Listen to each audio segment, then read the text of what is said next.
From the Teddy Belanger studio in Rome, New York. Welcome into episode 89 of the Avetts and Beyond. My name is Todd Emanuele. We got Ryan Boyles along next to me and a very special guest. I've been excited for this one to have this guy on. He's a North Carolina-based photographer, writer, and traveler. His photography credits include work with Johnny Cash. You've heard of him. The Avett Brothers, of course, you've heard of them. The Down from the Mountain Tour, and many, many others. Lives in Charlotte from Central New York. We're going to talk about that. Daniel Coston is here. Daniel, thank you so much for coming on this week. Hey there. Good to see and hear you guys. I've been looking forward to this. Yeah. So you all of the above that I just mentioned, the photography is your big thing. But I want to talk, and Ryan, you can take a nap for a couple minutes if you want, because you're a North Carolina guy, but Daniel's in North Carolina, but he's from Central New York, where I'm from, a place called Seneca Falls. So right. You were born there? Tell me about that. I was born in Clifton Springs. Okay. My mom's parents are from Phelps, which is also where my grandparents, both sets of my grandparents resided. I took to my mom's parents from a very early age. My grandfather taught me a lot about traveling and just getting out and finding what you want to do and go do it. So I lived on just outside of Seneca Falls in a town called Canoga, which doesn't even have a stoplight. It's a summer area along Cayuga Lake. And I lived there till I was almost 11, and my dad got a job here in Charlotte and moved us all down. But I always say I've lived in Charlotte 41 years, but I'm always an upstate New Yorker. It's a mindset. It's literally more. It's a state of being, and just saying, okay, this is me. This is who I am. I'm going to push this forward. So you've lived in Charlotte for 41 years, but your accent is still. I mean, it's mostly New York still. It is. It will change a little bit depending on who I'm talking to. Scott years ago says, if you're talking with us, you sound more Southern. I was like, in the last several years, as I've gotten busier, I actually found that my upstate accent has returned, partially because I'm having to work faster, talk faster, and also, again, it just never leaves you, and nor do I want it to.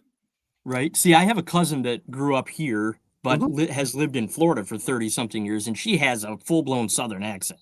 And there's nothing New York left about it. So that's what surprised me, hearing you talk, that you sound like you're a New Yorker still. It's amazing to me. I'm proud to keep that. I always say I have a bit of the traveler's accent. It wanders depending on where I am, but no, I'm an upstate kid. Yeah. So we'll see when Ryan starts to talk to you now with his North Carolina accent, if you'll go into your Southern drawl. Well, I will tell you. Look, I can identify with this because I will say, like, I think it does have something to do with the speed, like you said. It depends on who you're talking to. You have to speed up and slow down. I found that I interact with so many people, probably like you do as well, that from all over. That yes, you have to be adaptable and become like a chameleon. A lot of people cannot guess that I'm from North Carolina, actually, with my accent. Oh wow! So if you did not know that, where would you think? I would have been East Coast, somewhere East Coast. Yeah, East Coast. But a lot of people say Ohio for some reason, and I've literally only been Ohio. I married in Ohio. Been there like once in my life. Yeah. Yeah, but there's many different types of Ohio accents. It really depends on what part of the state you're in. Right. Yeah. Well, it's just like New York too, but or any other state probably. But Ryan, I've been talking to you sometimes, and all of a sudden it's thick, that accent. Oh yeah. Well, it, like Daniel said, depends. Like if you're with your wives, like when I go and I'm with my in-laws or what have you for the holiday, yeah, it's a whole different thing. I only ever say y'all when I'm working. If I'm doing events here in Charlotte, I will say y'all because I get a better response than you guys. So it's very. I find that it's very intentional when I use it as well. You got to deploy it strategically. If I say it, I just get funny looks. Like I'm from New York. I can't say y'all. I'm from New York. Like, are you for real? Yeah. Right. I can't do that. All right. So Daniel, let's talk. I want to talk about this photography thing because you're, obviously very well-known music photographer, especially, but tell me about what you've done, how you got into this whole thing, and how you've done this for so long and be so successful at it. I love your work, by the way. Oh, thank you. Thank you for saying that. I kind of grew up thinking I wanted to do everything. I really thought I saw Star Wars when I was a kid and went, okay, I want to do that. And, it's like, but I wanted to be more. I wanted to be more George Lucas than Mark Hamill. I wanted to be behind the camera. I wanted to be making the movie. So I did that all through high school and college. Did my own TV stuff, film and video. Thought I was going into a work of video work and other things. But along the way, in '95, I was doing sports writing for a paper in Matthews. And then I was also starting up, or part of a startup of a freeform magazine called Tangents. I actually came to them as a cartoonist, which is the only thing I actually never did with them. But within the second issue, I was doing feature writing, but it was obvious that both papers did not have a photographer or needed a photographer. I started taking the pictures, and particularly when I started photographing bands, all of whom hired me. The first 5 bands I worked with all hired me because there was nobody else doing this back then in the mid '90s. Something just said, you're doing this. You discover something you love, and it just says, come along for the ride. And I can remember the first big show I shot was Farm Aid here in South Carolina in '96. The first show I ever saw in my life was the Beach Boys. I met the Beach Boys that day. I ended up meeting Carl Wilson. I later worked with the Beach Boys. And I remember at the end of the day going, I have no idea what I'm doing, but I love it. And something just said, you're doing this. So as soon as I could, and North Carolina in the late '90s was an amazing time. There were a lot of bands between here and Raleigh, Chapel Hill that were on the radio. So, I was unknown quantity to them. So they all started hiring me. So pretty quickly I was on the road photographing bands, working with a lot of everybody from like Whiskey Town, the Backsliders, Sunvolt, later Wilco, Superchunk. And I was also, I'm a professional music dork. I fully acknowledge that. So I like everything.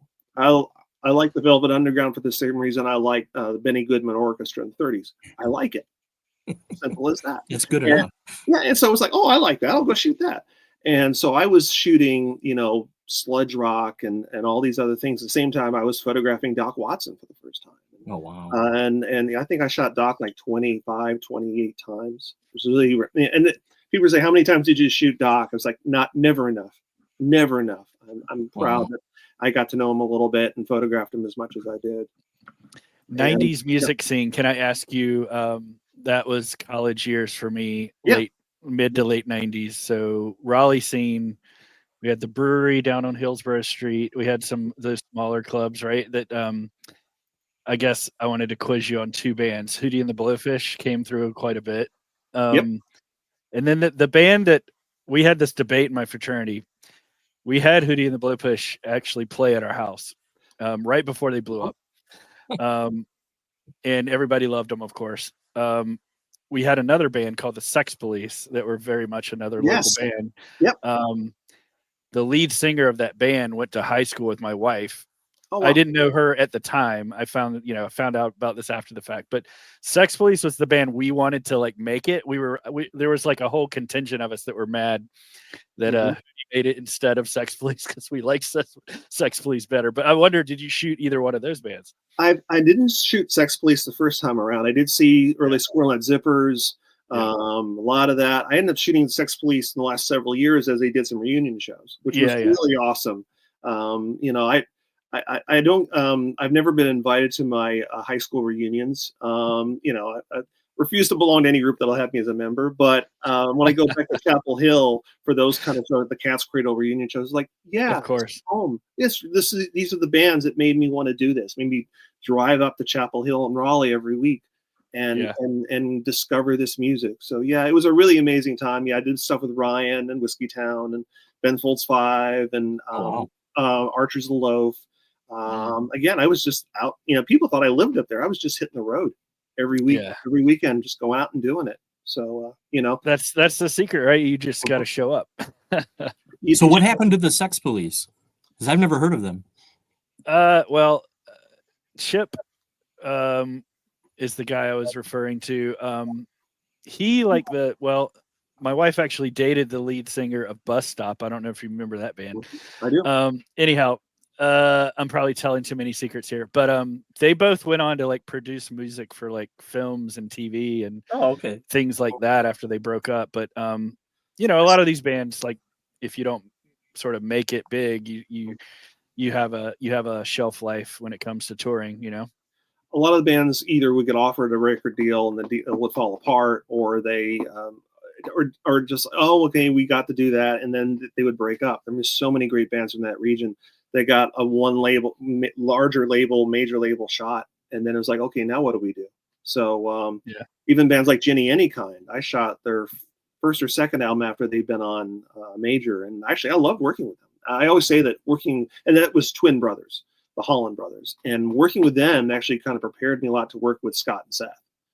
Similar brotherly dynamics. Good segue. I was just going to say, how did you end up working with the Avetts? Because you've been shooting the Avetts forever, it seems like. Pretty close. It's trippy. I just found some pictures of Bob I took in 1998, and it's like, that's 27 years ago. How did that happen?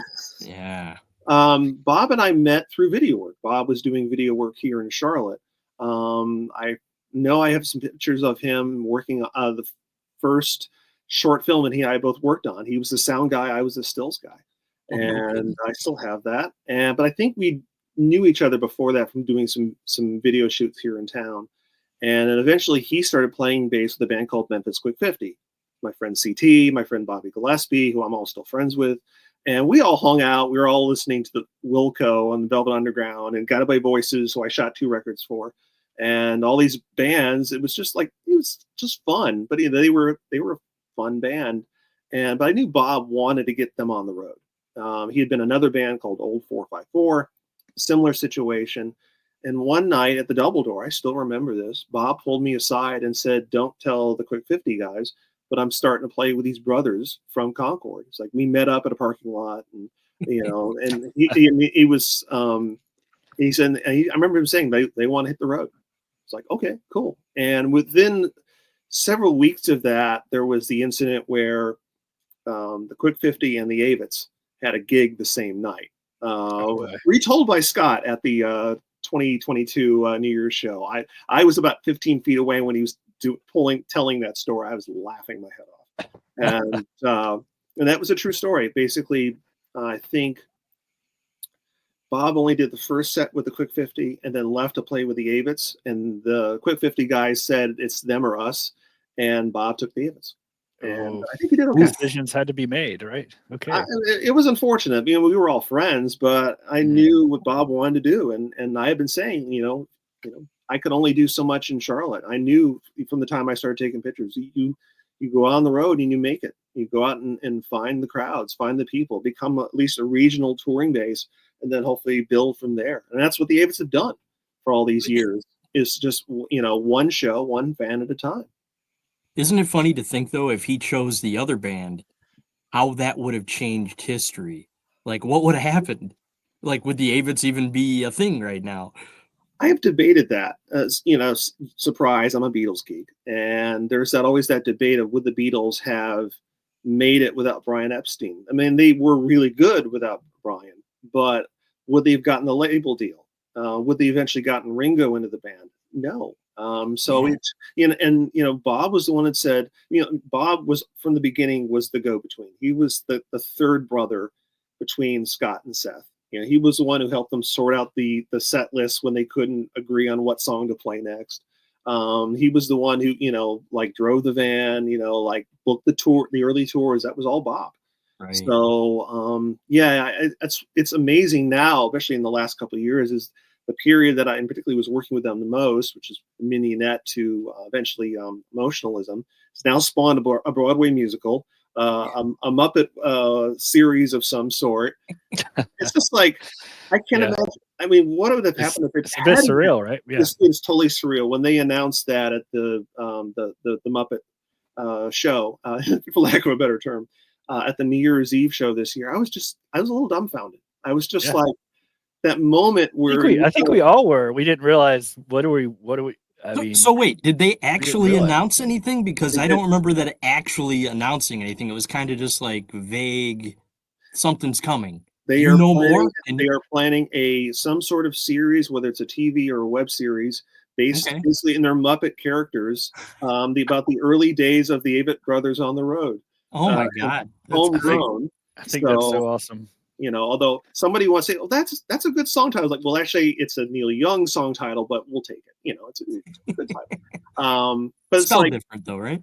yes, it is. Groan. But Right. I was watching that show, going, yeah, this is the Muppets. This is it's akin to the thing that made me watch them on Channel 9 every Saturdays at 7 when I was a kid. So back in on the Syracuse TV, and might be exactly what we need in the world right now. I'm just gonna say it. Yeah, I mean, like, yes, more musicals from the Avett brothers, more Muppet, Muppet-esque shows, and more music. I'm all for it. I'll second that. So basically, going back to what I said before about, if Bob didn't choose them, what would have happened? Scott and Seth may have ended up like the Sex Police. They may have ended up writing songs for other people or something. It's just crazy to doing think their own thing and coming back together. I actually did see Nemo play before I really knew them. I saw them. They were playing a benefit for a friend of ours. And I caught the end of it. I have not been able to find any pictures of it. I know it was there. I know I saw them. And some folks will know that Nemo they'll say punk, but it was almost bordering on metal. So it was a bit of a culture shock they were the first band on that night too. So it was a little bit of a surprise for that crowd. But I also knew that there was some really good singers and songwriters in that band from the beginning. So first, jump ahead a year, I go see the Avetts at Fat City here in Charlotte. I want to say it was September. I can still remember the date, September 27th, 2001, according to my notes. And Scott and I met for the first time, met Seth for the first time. I also had actually photographed Seth a few months before that. Some will know that they hung out with my friend Dave Rames around the same time. Actually recorded a couple songs with Dave. Dave was doing a show at Puckett's, which sadly just closed, and he said, I want to get a friend of mine to do a song, and it was Seth. I didn't know who Seth was. It was just this guy who was tall and this big around, the beard down to here, get up and hitting high notes all over the place. And it's kind of like, who is this? So a few months later, I meet Scott and Seth, and I was like, oh, okay, yeah, I have seen you guys before. Okay, cool. By which, after that, I sent Scott the pictures, and then Scott and I had this 8-9 month conversation about taking their pictures. I apparently was the first professional photographer they had hired, which people say professional photographer. I look over my shoulder. It's just me, I know I've worked with famous people and all that, but it's me. And Superchunk said it's the same thing, exact same thing when I photographed their Here's the Shutting Up album. And I'm going, you're nervous. They said, well, you're a professional photographer. We're nervous. I'm like, you're nervous.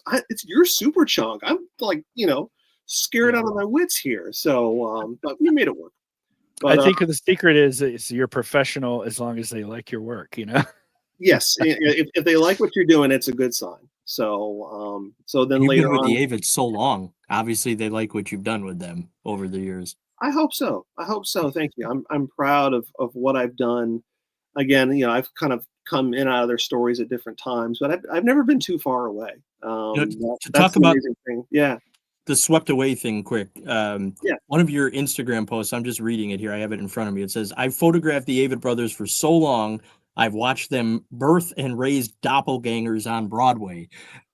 That's hilarious, first of all, because like Adrian Blake Ensko, who I've had on the show, yes, is so amazing in that show. Now you photographed, you were at Swept Away, weren't you?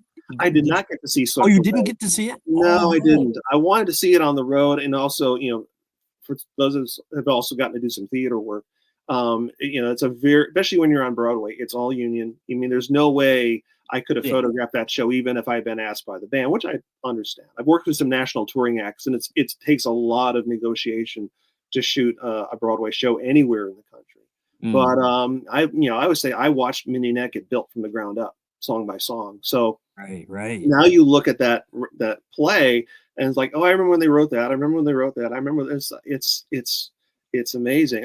I'm really hopeful that there will be a touring version of that play at some point. I think there will be. Yeah, Dolph kind of made it sound like it's gonna be a thing, and it should. It absolutely should. And I really, I've said this recently. I think the Avetts are still a band of the people, and I think this will be a play of the people. It's so amazing. really like you said, you saw Mignonette get built from the ground up. what I thought was amazing was seeing the show on Broadway, hearing the songs, and hear them rework them to fit the story. Like they changed some of the lyrics and stuff. It was brilliant, absolutely brilliant how they did that. The show was amazing, and it needs more people need to be able to see it. It just I don't think it's over yet. I could just hear in Dolph's voice that he's like, it's off of Broadway, but it's not over. So and he talked about doing the tour across the country in big cities that the Avetts have hit over the years where the fans are going to be in. I would argue this might even be cooler to see it in these kind of venues that you would, like if you saw it in Durham or Charlotte or somewhere, Broadway was pretty cool though. I gotta say. I definitely would love to have seen it. I actually have a copy of the Swept Away program. It sits up here on my desk next to a 1924 program of the other famous brotherly act in America, the Marx Brothers. Oh, nice. A Marx Brothers fan and collector. I have the program for Alsatias, which is their first Broadway show. And I need to send pictures of this to the guys just to say, remember, you're part of this story. This is an ongoing story. And Alsatias toured the U.S. for a year before they ever thought about going to Broadway because they didn't think that show would take on Broadway. So I think there'll be an audience for Swept Away on the road. But it made it. That's the it didn't have a long run on Broadway, but how many shows don't even get that shot, I mean, and they sold out 3 weeks in a row at the end, and I was there on the closing night. That was very cool to see the last one on Broadway. And Stark Stan said, "What do you call a show that sells out 3 straight weeks? A hit." And boom, the place went crazy when he said that. Like they did it. It deserved a longer shelf life, but I get it. It comes down to money, and on Broadway, that's tough. And it all it takes is one backer to get skittish. I mean, you don't think that it's this much organization takes this many years to get to Broadway, but it still only takes one backer to go, I don't know about January, February. It's more touch and go than many people would think. But I know that there's a lot of cities would love to have this play. It makes you think that the theater world, which I think a lot of us, haven't had all that much exposure to. It almost seems more cutthroat than the film industry then in that regard, right? Like, so you sort of, it's a day by day funded thing, even though it's a decade long passion project by the folks behind, on stage and behind the stage. Yeah. Much like music photography or anything you do, you do it because you want to do it. I mean, hopefully you figure out a way to make a living at it or keep doing it. For years, I always just said I made enough money to keep going. That was always my thing. You kind of answered this already, but like, why do you keep doing it? It's just because it's a passion, right? All of it is. It's so in Charlotte, I do a lot of event photography, and last 3 years have probably been the busiest of my life once events came back. And I was having this conversation sort of with myself recently. It was like, if I had any sense, I would just do event photography. I'd make all that money and let people in town tell me, oh, you're Daniel, you do this and that. No, there's something else I still need to be there. And there's a music photographer I still want to be. And that's why I still shoot the Avetts all these years later. It's why I still photograph the Beach Boys after 40 years and all these bands that I've watched and followed or, worked with, lost touch, worked with again. It's like, I still want to do it. I still think I'm capable of something. And, I still think I'm capable of shooting some things that I haven't shot yet. So why not? Let's, gotten this far, keep going. Right. The Beach Boys were my very first concert as a little boy back in the early 80s. I'll never forget that either. It was so cool to see. It was like the original Beach Boys back then still. Same. I actually saw them at the New York State Fair in 1983 in Syracuse. Okay. Yeah. Wait a second. That was my first concert. And my dad took pictures and handed me his camera to take pictures from our grandstand seats, and I still have those. That is literally the first show I attended, first show I ever photographed. Yep. First show I ever attended. That is so weird. Now, I didn't take pictures, but that is crazy. And that was one of Dennis Wilson's last show. Dennis Wilson passed away 3 months later. And and then later on I met Carl Wilson and the rest of the Beach Boys at Farm Aid in 96. And again, it was just like, there was nothing on a piece of paper that said, this is the path. It just said, something said, you're doing this, follow along. It's such a small There's also world. something about living in the moment when you don't know the future of like music. photography, all theater, like all these things. You don't know if tomorrow is promised with any of this, so you got to go for it. Permanence is a state of mind. So I think certainly as the older I get, the more older we all get, the more we go, okay, while we're here, burn. While we're here, go all out, do the best you can. You don't always get as close to the sun as you'd like, but at least you got closer than you thought you could. I have a yes and question to this, Todd. So I've had this feeling in my own career, just you kind of, when you have a feeling, a vibe that there is a moment that you're in that you just need to seize on, that you feel like something's really right, or you feel like it's special, or you feel like you're in that right moment at that right time and you got to go for it. Can you describe any times when that's been the case? Oh, definitely the shows with Mr. Cash. And so any of us who got to spend time around Johnny Cash, we all call him Mr. Cash. We love the man, still do.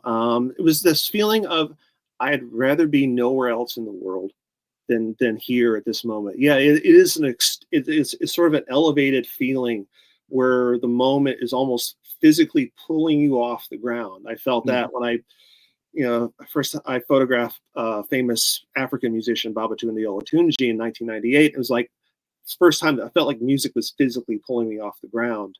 I can still remember the first place where I heard the Avetts do At the Beach, Free Girl at the Airport, all these things. And I remember just going, oh my God, that's something. I will tell you that I felt it all again at the David Childers Press On show here in town on the 30th. I almost didn't make that. My wife caught food poisoning while we were in Ohio 2 days before, and I was a little touch and go.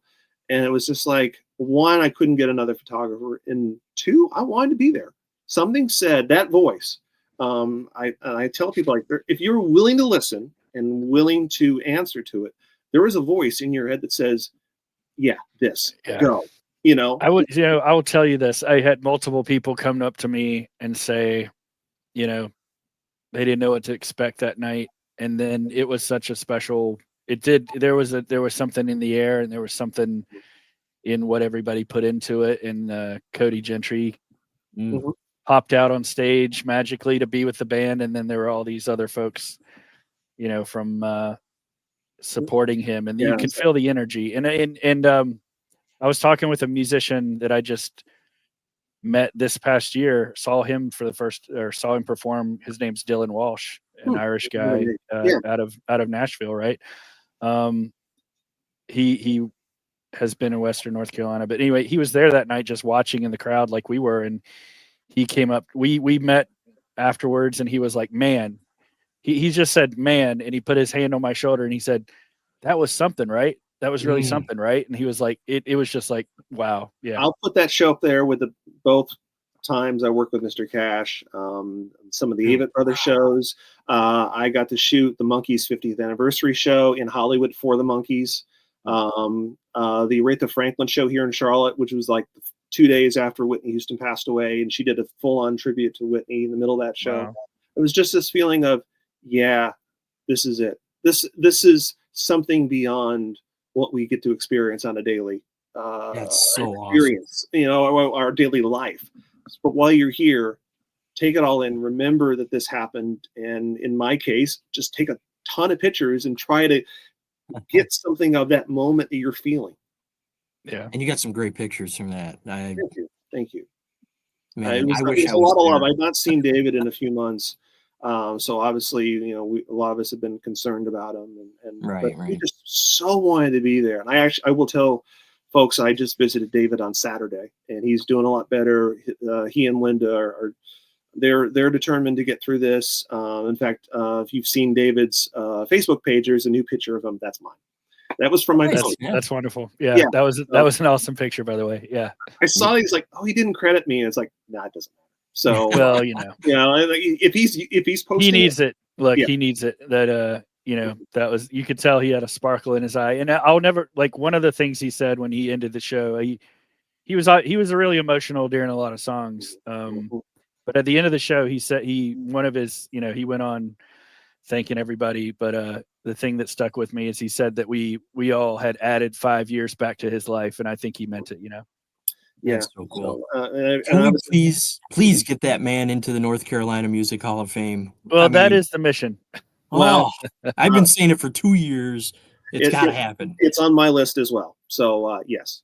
All right. Do you have any connections over there? I'm on the advisory board. So let's go. Yeah, that came through Dolph Ramsor. I've actually photographed the North Carolina Music Hall of Fame since 2010. I snuck in with Maurice Williams, who's a good friend of mine, who we lost last year.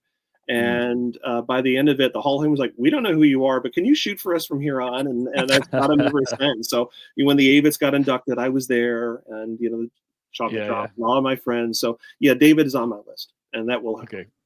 Let's make it happen in 2025, man. That's gotta happen, and I want to be there for that induction. I definitely do. I've had David on the show a few times. He's the best. He's the best. I photographed him now. I think I met him like 95, 96. His brother is also an author, and I knew Max first before I knew David. So, but yeah, it's been a fun ride, and I've shot several records for David through the years, and including the couple records he did with Dolph. I'm blanking on the name of that one record, but on that one we actually shot on film because we walked in, they were recording to a 1/4-inch studio with 2 microphones. And I just said, if we're going to do this, we're going to do this. And Dolph thankfully let me shoot that on film. So that was shot on the same camera that I had at the Beach Boys concert in 1983 and later became my camera for all the Avett Brothers shows, all the work with Mr. Cash and Les Paul. So, and my first 2 cameras acquired my grandmother's or my grandparents' nicknames, George and Mary. So George is still in action, still out there taking pictures. Yeah. That's spectacular. That's so awesome. All right, so you were on the road, obviously, with the Avetts. Do you have any crazy stories that you can share of being on the road with those guys? I wish I'd gone on the road with them more because as a working jobbing photographer, I would see them and I would go down and shoot them at like at the Sylvia Theater in York and all the different kind of out of the way, George Washington Tavern in Concord. But I think I tell people it's like, they were like, "Oh, I love seeing them in front of 20,000 people." It's like, I wish you could see them in front of 60 because then they could take a crowd up and down at will. I mean, just like, or this amazing thing they would do where one broke a string, they'd all vamp while the other one was changing the string and then come back in. It was like every show was different. Every show was an adventure. And that's and it made every show different, every show unique. I remember when they came back from IBMA. There's a very they went out and they were like, "We're not bluegrass, but we're going to play anyway." And the story that Scott told me was there was kind of a bluegrass Nazi that got into the elevator with them, and all the way down he's saying, "Are you this? Are you that? Are you a boy? Are you a girl?" All that stuff. And as soon as he's talking, literally as the doors closed behind him, and there was another girl in the elevator with him, and she looked at the Avetts and said, "I don't care what he says. You guys were awesome." I remember looking at Scott and saying, "That's the future. That's the review you want. That's what they're talking about. That's your audience. That's the future." That's great, man.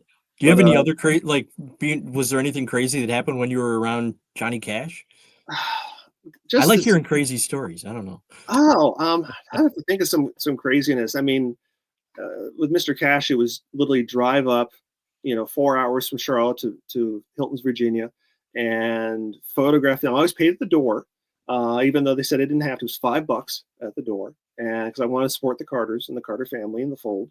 And in between those shows, I did that photo shoot with the Avetts at Sylvia and Irk, which you can, some of those photos, the ones where they're in the more fancier garb and they're in the balcony of the theater, that was the Sylvia Theater in New York. That was done within 2 weeks of the last show with Mr. Cash. And the guys had a million questions about what's he like and this and that. And I know we discussed Rick Rubin, American Recording, so I knew Mr. Cash was recording around that time. And so it's crazier now in retrospect, but it's funny now. You go out and meet your friends, and you kind of, oh, that's a good location. We'll do this, and you get them back for sound check, and then you go, wait, I did that photo shoot with the Avett Brothers in the period where I literally was working with Johnny Cash and Les Paul. I worked with Arthur Lee and Love on the Forever Changes tour that same month. It's a personal favorite record of mine. And trying to think else, a lot of it, the craziness was more just you drive out to Louisville, to shoot the opening night of the Down from the Mountain tour, and then your water pump breaks on on I-40, at the state line. And you're like dumping anything you get into your car to get it back home. So it was, a lot of the craziness is the existence, that you Right. drive, you're leaving New York. It's pouring in New York. It's sleeting and snowing in Pennsylvania. It's raining in Virginia, and you're doing all that in one night to get back home to do a gig. Even like the work I did with Wilco. So a lot of folks have seen my pictures of that band, both in the best of that they did 10 years ago. I took the one of them with the Christmas lights and goofing off. All the live photos that you see in the Yankee Hotel Foxtrot box set are mine, mostly from that same night. And I was told I was shooting them for a magazine in California, and thankfully the band liked them. They bought them for use later. And the magazine was like, well, we really don't need live shots. I'm like, I drove 8 hours to see Wilco in Philadelphia. I'm going to stick around and shoot the show. And thankfully those, that roll and a half or 2 rolls, I literally shot everything that was left in my bag. Gets used in a box set 20 years later that wins 2 Grammys. You never know. So this makes me go to my question, which is I'm constantly, so I'm fascinated. I'm a film nut, and I have dabbled in photography. I'm by no means a professional, but I love the process and the behind the scenes of how everything gets made. So I know enough to be dangerous when it comes to like, as a photographer, I want to ask you, like, how much of your process or your approach is like you just being invisible and kind of capturing what you see versus like trying to, put people in the best light or in the right setting, or like negotiating with the artist about what kind of shots you want to have. Depends on the situation. If it's a post shoot, say if I'm working with the Avetts, that was like, okay, I'll meet you out here at Sylvia. Let's do some stuff outside where it's got some interesting ironwork, and let's go upstairs. And on the whole, the guys, most musicians don't want to stand and pose for too long. And that's one thing that actually made me shoot a lot faster. All these folks I work with now in events are like, man, you shoot fast. It was like I had musicians growling at me for years. I want to get on to this or that. You got to read the room, right? And I'm shooting film too, which takes even slower. Yeah. So in that situation, I would set people up, and then I would kind of let conversations happen. I purposely would say silly things. Just anything to kind of like strike the mood. Even that Wilco, the photo I mentioned, and the related story. My friend Nicole Atkins, who also I met through the Memphis Quick 50, she was with me at the Philadelphia show, and she knew Wilco, and I actually wanted her along because like I needed that mutual friend to just help the introductions. And she had seen some Christmas lights that was in my bag. And she said, are they going to want to play with this? I was like, I don't know, like, let's find out. So we literally wired it up. Wilco's 3 hours late sound checking. They come over. We do all the photos in 20 minutes. And Jeff Tweedy literally walks over to my bag and goes, are we supposed to play with these? And I was like, yes, plug them in. And what you see is us just goofing off for the next 2 to 5 minutes. But it was that moment that said, this is happening. Go. It's perfect. Yeah. I mean, I want to say I lucked out, but it was definitely, again, it's you capture that moment where they're not worried about you. I'd rather have even we're doing pose work, I'd rather not have them think about me so much. I always say the less you think about me and the camera, the better.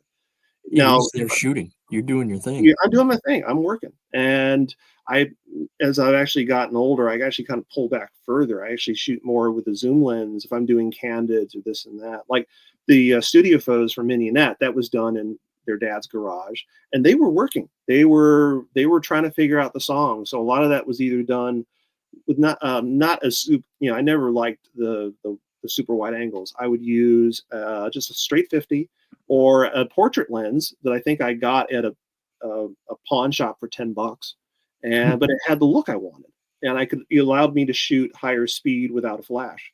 So and so what you see in a lot of my favorite pictures of the guys through the years is them just being who they are. So that's I always say I want to capture the person. That's the capture. I don't want to use that word. I want to give you a sense of the person through the picture, but sometimes you kind of have to let the person emerge through the camera as opposed to, here, do this, do that. I think we lost Ryan. Shoot. Okay. I don't know where he went. But yeah, that just threw me off. Sorry about that. When you, he's back. All right. I was worried about you there, Ryan. I think we lost you there for a sec. There you go. It was such a good story. You fell out. Yeah, he's like, I'm going out on that. I had to pick myself up off the floor. No. But anyway, yeah, you're good at capturing the moments. And what I was going to say is when we get done with this, I'm going to go get my Mini-Net vinyl and I'm going to look at all the pictures closer. I'm going to look at all those Wilco pictures, and we have like an inside view on all of this stuff. Well, they are stunning, by the way. I got that vinyl, and I was excited because I was just excited about the audio quality of listening to it on vinyl, of course, because I just recently really got into vinyl, and when I got that and opened it up, I was just like blown away. Now, some of those pictures on the Mini-Net vinyl, they weren't on the CD before, right? No, some of they it's weren't. New stuff. Yeah, so on the original CD, there's the 3 pictures that they took on the road. That was a tintype, or not tintype, a photo booth somewhere. The back cover picture was the picture of them in the studio, in their garage. I'm shooting over Bob. I think I can't remember if I was standing on something, but I knew I wanted that picture. I knew I had to have something, that the triangular setup of them working out those songs. But everything else you see, there's photos from the recording session. There's some photos from the Sylvia Theater. There's even some pictures from Fat City. It's really kind of an interesting cornucopia of photos from like 01 to early 04. And again, I honestly didn't even know that I knew that it had been discussed a while back, but I didn't know it actually was out and was available until the art director posted a picture of it on Facebook. I was like, oh, okay. But that, believe it or not, that happens a lot. Going back to Forever Changes. Some years ago, they released a box set of that record, like CD and vinyl. And I knew that the guy who did the liner notes, he's a friend of mine. So I wrote him and said, hey, man, congrats on the Forever Changes box. He goes, oh, I meant to call you. I used your quotes or your interviews with Johnny and Michael of Love in the box set. I hope that's okay. It's like, I credited you. It's like, what am I going to say? No, take my name off my all-time favorite, the box set for one of my all-time favorite albums. It's not going to happen. So, and I will say with the Avetts and Mini-Net, I'm happy to have people learn about me and my kind of some bits of my story and the history. And there's other people who've taken their pictures through the years, but there's some of us, who this is a journey for us. And whether I see the guys once or twice a year, or I see them more, every time I photograph them is another part of the story. So yeah. Well, one more question about photography, and then I want to hear about the songs you pick quick because we're really running out of time here. Okay. You and Cracker Farm, is there like a rivalry there? Are you guys friends? Come on. I've always tried to be good, nice to them. Cracker Farm's not really outgoing. I will say that he's more internal. I've become more an external person, largely because when I was the observer, seen and heard photographer for years. Now I do that for everybody here in town and elsewhere. When you're having to introduce yourself to 200 people a night, going, "Hi, I'm Daniel. I'm here with the Charlotte Observer. I'd love to take your picture." You become a public person. So I hope he's doing okay. I hope he's doing well. I think I saw him at the New Year's show. I think he emerged from backstage at some point. He hasn't been out here in a long time. So I'm hoping he's doing okay. But, everybody does know Cracker Farm and his story and this. And I actually was shooting a wedding the day after the New Year's show. And somebody came up and said, I want to ask you about Creek Farm. I was like, Creek Farm? And I finally figured out they were asking about Cracker Farm. I was like, no, that's a different photographer. I heard it. I hope he's doing okay. I think I saw him last night. It was that sort of thing. But, I hope he's doing okay. I wouldn't mind. I haven't seen much of his work in a long time. Yeah, no. So, I hope he's doing okay, but I hope also people to look at my work and kind of go, okay, yeah, there's more than one person who's photographed. And I didn't mean to throw you under the bus with that question. I literally just thought of that in my head and it came out. So I wasn't planning on doing that. I will say, he's worked his way. He has a way that he's worked through the years. And I tell people sometimes photography is like golf. you're not competing against other photographers. You're competing against the field. You're competing against yourself to really go off and create and document what's happening in front of you and around you. So it's sort of like, oh yeah, there's other photographers, but I'm here. Yeah, and hearing your process and how you go about taking your pictures, I can't wait to go back and look through your stuff again to see these pictures and say, oh, that's what he was talking about. And I'm excited to do that tonight. Yeah, So, and I'll mention, so Mignonette, all the photos for Live Volume 2, all the photos, the studio photos for Robbinsville, and I did photos of the Sing It To Me session for Emotionalism. Wasn't used in the record, but you see those pictures in May It Last. So that first date with Joe Kwan, those are my pictures. Oh, okay. Yeah, that's cool. All right, so you picked the songs for the episode. I always have the guests pick the songs. All right. I'm not going to have time to play them all probably now because we're talking for so long, but that's fine. But tell me what songs you picked, what songs, what they mean to you, and that kind of thing. Quick, if you can go through. Actually, if you could, I do not have that list in front of me. I have it in front of me. Yeah, hit me with it. Yeah. So the first one you picked was Salvation Song from the Avetts. I was sitting in the circle with them when they recorded that song, and it was one take. That is one take. They did the vocals later, but I remember at the time going, "Please don't mess this up. This is it. This is the take." And that was the last song they recorded that day. So yeah. Very cool. Okay, so that's number one. Second one is Pretty Girl at the Airport, Avetts. Again, Sylvia Theater, summer 2004. First time I heard it, I went, "Oh my God, what is that?" And it was just like, it's a devastating song. It's just devastatingly beautiful. But yeah. Love it. Okay, then you got a Monkees song. You talked about the Monkees, The Girl That I Knew Somewhere. First song that the band played together as the actual Monkees, written by Michael Nesmith. I got to work with the Monkees tours for 9 years. It was an absolute joy. I mentioned the 50th anniversary show. I literally got to be Henry Diltz, who was the Monkees photographer in the 60s. He couldn't make the show, so they asked me to do it. Wow. I got to be Henry Diltz for a day in Hollywood with the Monkees. And I was back in Charlotte the next morning shooting 3 events. It was that's amazing. Man, whirlwind. Yeah. Then you got a Beach Boys song, of course, You Still Believe in Me. From Pet Sounds. And people say, well, what are the camps like? I've worked with all the different camps. Also, there's a Beach Boys fanzine here in Charlotte that I've worked with for many years. And they're guys. It's Mike, it's Bruce, it's Brian. Obviously, you meet and talk to Brian. It's very cool. And Brian, no matter where Brian was, Brian always remembered your name. I can tell you that. So All right. Next one was Simon and Garfunkel song, Old Friends. Gosh, that is the only group that I never got to see, and my parents saw twice. My parents actually saw them in upstate New York. I have the ticket here somewhere to one of the shows, including they saw them in a dorm in '68. Yeah, they saw them literally in a dorm just as Graduate was starting to break. And Old Friends is just it's a beautiful song. It's one of the last songs probably get played at, God forbid, my funeral. So, it's it says it all. And lastly, you have Circle, He Can Fly. Yes, so this is actually a record I produced. And over the last few years, I've been taking up projects, including I worked on a Fall Lift EP with Doug Williams, who I worked with on Mignonette and Live Volume 2. And Doug and I are still really good friends. We're both massive 60s geeks.